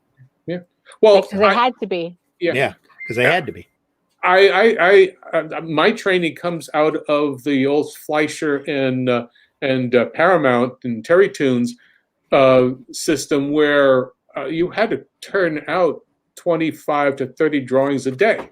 Yeah. So of characters, either they would be heads or full bodies. You really learned how to use your pencil very quickly to get that out, and you were constantly you learned how to count each stroke. Wow. Basically, yeah. Because otherwise, because you said, okay, how many did you do? Well, I did so many of such and such as. Oh, okay, good, all right. But that's how you keep. I mean, it is manufacturing. It is, it's like it's in many ways it's like the old Lucille Ball, gum. Oh, the chocolate factory, yeah. The bombs thing. Yeah. It's like, okay, I got to keep going. Got to package this up. It's Charlie Chaplin, Right. twisting the things, and is it Bright Lights or whatever Yeah. the movie is. Constant assembly line work. Yeah. Yeah. Right. Yeah. I mean, like, because nowadays I think like the equivalent that I hear about that is how the Japanese do it. Mm-hmm. That's really, because it's like I don't know if because now it's like I don't think anybody would, I don't know, would put up with working it like that. I mean, that Sorry. the views and opinions expressed in this program are not necessarily those of Indie Volt Media LLC. That was an accident. Sorry. That was not intentional. I didn't think we were getting that hot and heavy. Meant to do that. No, I was switching over because I saw we're getting really close to finishing off the program and wanted to get over to the cards that were Indie Volt. So, because I know, just sorry, and that one was still on. Just wrapping up my thought of like the Japanese animation industry is infamous for that type of like, I guess, like work demand in modern times. It is the way. No, I mean, sometimes that is the only way you can produce something on budget. Right. And that is basically it. And that's where planning or a lack of planning comes into play with anything, especially in when for all the artistic elements, say, of Richard Williams, who was a major force in the reinvigoration of animation in the 1970s and 80s. He did Raggedy Ann and Andy. He was the director of Roger Rabbit, the animation for that. He won the Academy Award, for a short, the Christmas Carol that you see, the animated version of it. He did all kinds of things, but he could not bring stuff in on budget. That's the problem. Right. And even at Disney, he was out of pocket. He was constantly going over budget, and the fights between Roy and Walt, are legendary. Because Roy was the money guy. Yeah. Walt was the dreamer, and Roy was the money guy. And he had to find it some way. And Walt kept dreaming way over budget. Well, and they didn't make any money. I mean, Snow White. Well, the beginnings of the Disney build up with Mickey Mouse and getting all kinds of merchandising going and whatnot, but the money kept being plowed in. When Snow White made money, it made a tremendous amount of money, and you've got to remember it was a dime for every one of those audience seats. It was a dime back then. So he made an enormous amount of money, and he created a whole studio, built up all kinds of things going on. But then when the war hit, his markets were Germany, England, France, Russia. Everything was gone, and they didn't make any money until Disneyland. Well, they had to take on government instructional animation in order to survive. But they still, in terms of the material, they would repackage those things, and they would do things. But basically, they were running on gas fumes for such a long time until Disneyland. Well, look at the genius to come up with the Wonderful World of Disney program every Sunday. I mean, that was an hour-long commercial right there. Exactly. Yeah, and that's how he made the money off of Disneyland. Is he had we're building something. Here are the plans. We're going to do this. We're going to have this right now. Watch my movie. I wish that they would pop those back up on Disney Plus Uncut. because that would they be should, fascinating to right? sit through and Yeah. watch. Oh yeah, especially having Ronald Reagan doing the walkthrough of the opening. The opening I'm of surprised Disney. they don't have that on Disney Plus, just for the historic value. I'm sure it's coming. There's so much material that they're having to wade through, and anymore with the Disney Vault, they have to go over everything with a fine-tooth comb. That's just true, so that they're not going to offend anybody. They still have a problem now putting up the staple feature films without running cards in the front about stereotypes and that, and even then those get argued over because somebody gets triggered and somebody's fifis gets walked on or whatever. Right? So. Yeah, I mean, but that is such a disservice because it's like it exists. Yeah. It's like, okay, here's your warning, just to give you a heads up. You don't have to watch it. Yeah. But I mean, this is historical record. Yep. Yeah. On Song of the South, especially, I feel that they absolutely need to have that out there, but they also need to have and they can make really good use of their Disney Plus platform by having vibrant discussions about the different aspects of the film and why it's wrong. But also the historical significance that Song of the South has for animation and live action blends that are just, they're too good to just ignore. I know, but you know what? I do. There is a certain point where there is an oversensitivity. Yeah, and I think let's say what it is, and that is the past is, it happened, and this is what occurred. Why? Okay, as Randy said, you could have a discussion about it, but then at the same time, there's certain element that's what it was. Watch it. I mean, the probably many people would say in a more offensive than Song of the South is Coal Black and the Seven Dwarfs. Okay? But I have seen scenes in videos that are exactly the same. So where does it come? Where is it? I mean, you're making fun of people doing things, but there's a certain kind of there's viciousness, and then there is just human frailty and just caricaturing something. I mean, they're called caricatures are stereotypes. Well, actually, that's why they are, because they're prototypes. There are there is a certain amount of humor that is innocent to that, and then you have to understand sometimes. I mean, you just can't look at everything as though you're just going to fall apart because, my God, that is. Because the thing is, it's like, look, nobody is telling you to make Song of the South or Coal Black your favorite whatever. Right. Yes. But it is part of the historical record of the history of animation. Right.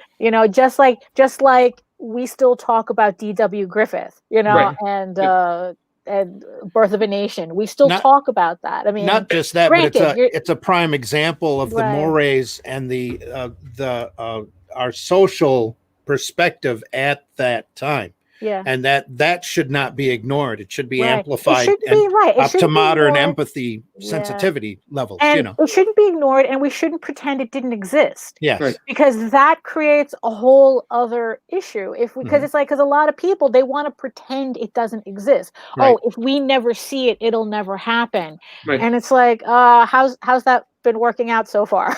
and I'm sorry I could throw my hands up and say, okay, I really object to Chico Marx and his stereotypical Italian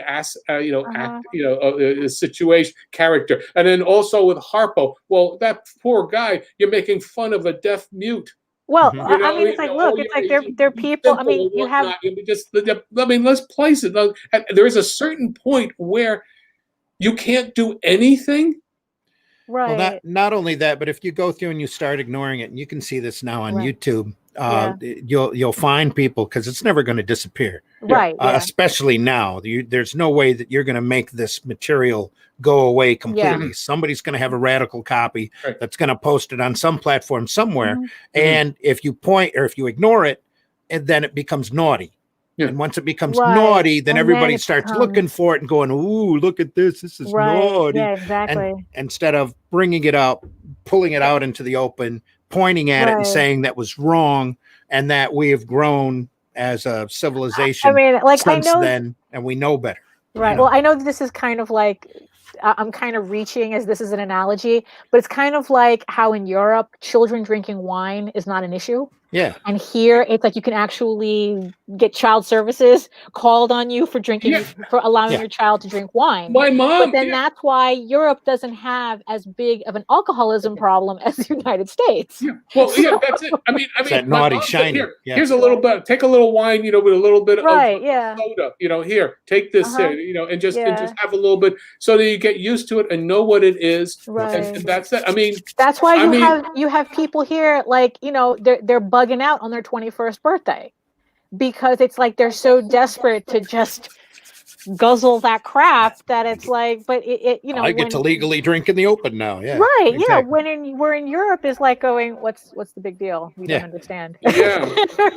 You're just Exactly. drinking, a little meal and yeah. the cheese. Listen. If we want to get all biblical, it was Paul. No, it was Peter who said you could eat everything, just a little bit of Right. moderation. Luke, I things in believe, moderation. was a doctor. Said a little wine for the stomach's actually Yeah. There good you for. go, Yeah. A little digestif, we're good. And now we've run the entire gambit from Halloween to tax time to right. Song of the South to Right. To religious wine, to little vino. little vino.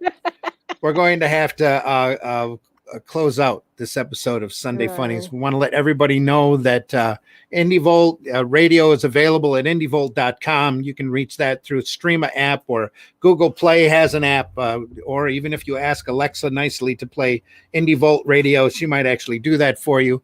Indie Volt also has a Roku channel where we show all sorts of weird videos and wrestling and see, now that's another place where you might find all that naughty stuff that become the bright shiny.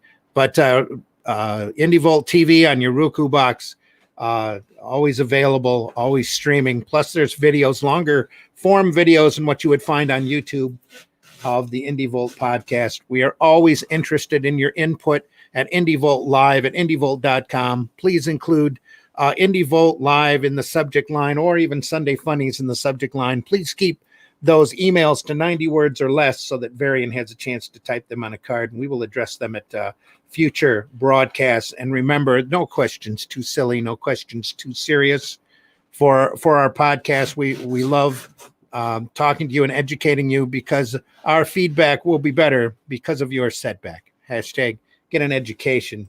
Hashtag Indie Volt. And that's it for this episode of the Sunday Funnies, folks. A laid back episode. Yeah. Yeah, just a haphazard Halloween Yeah. hangover special. Yeah, pretty much. We hope everybody Time has change. a great morning, afternoon, or evening, no matter where in the world you're listening to us from. John, why don't you tell the people how they can get a hold of you?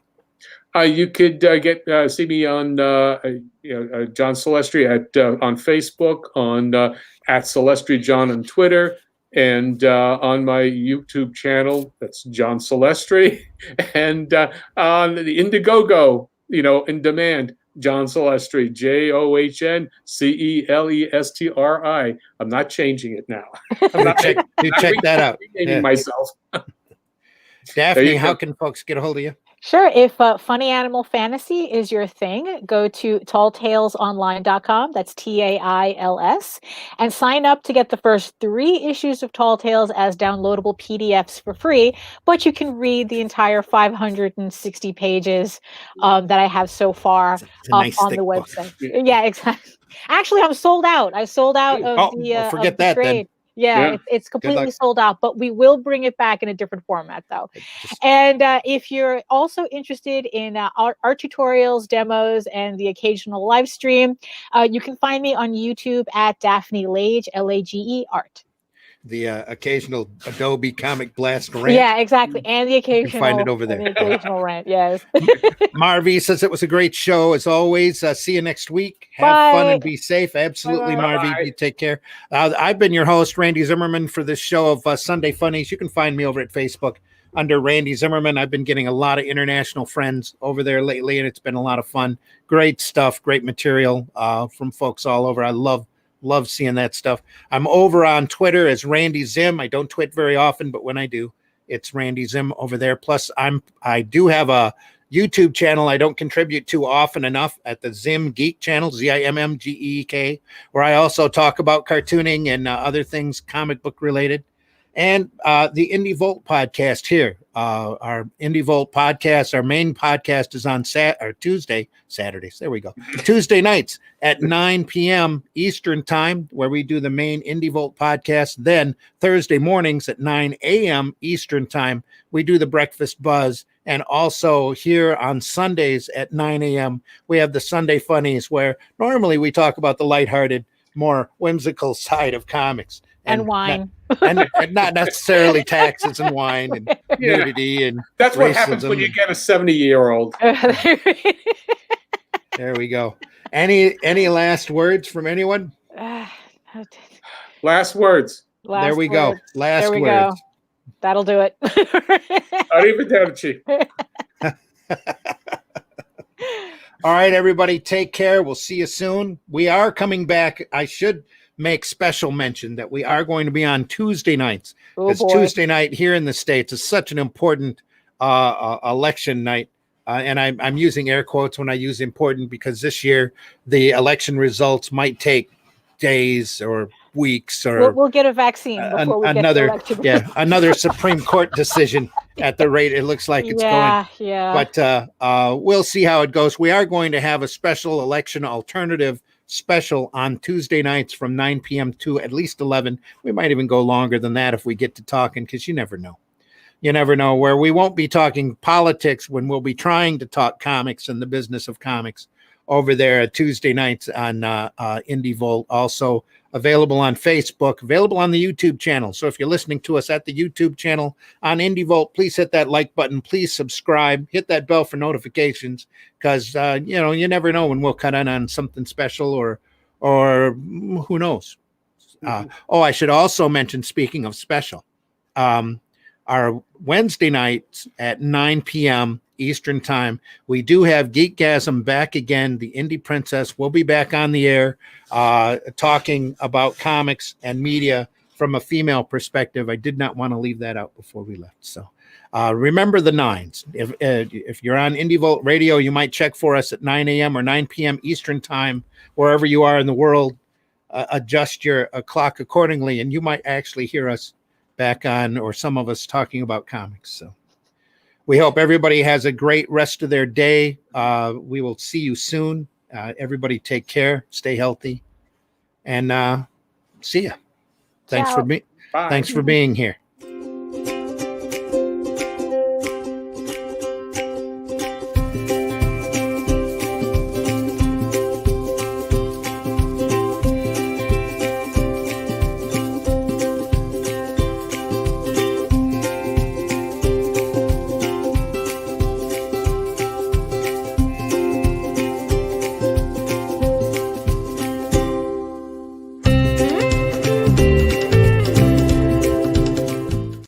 Can't nobody tell me nothing. Yay! Yay! Think about what you've accomplished.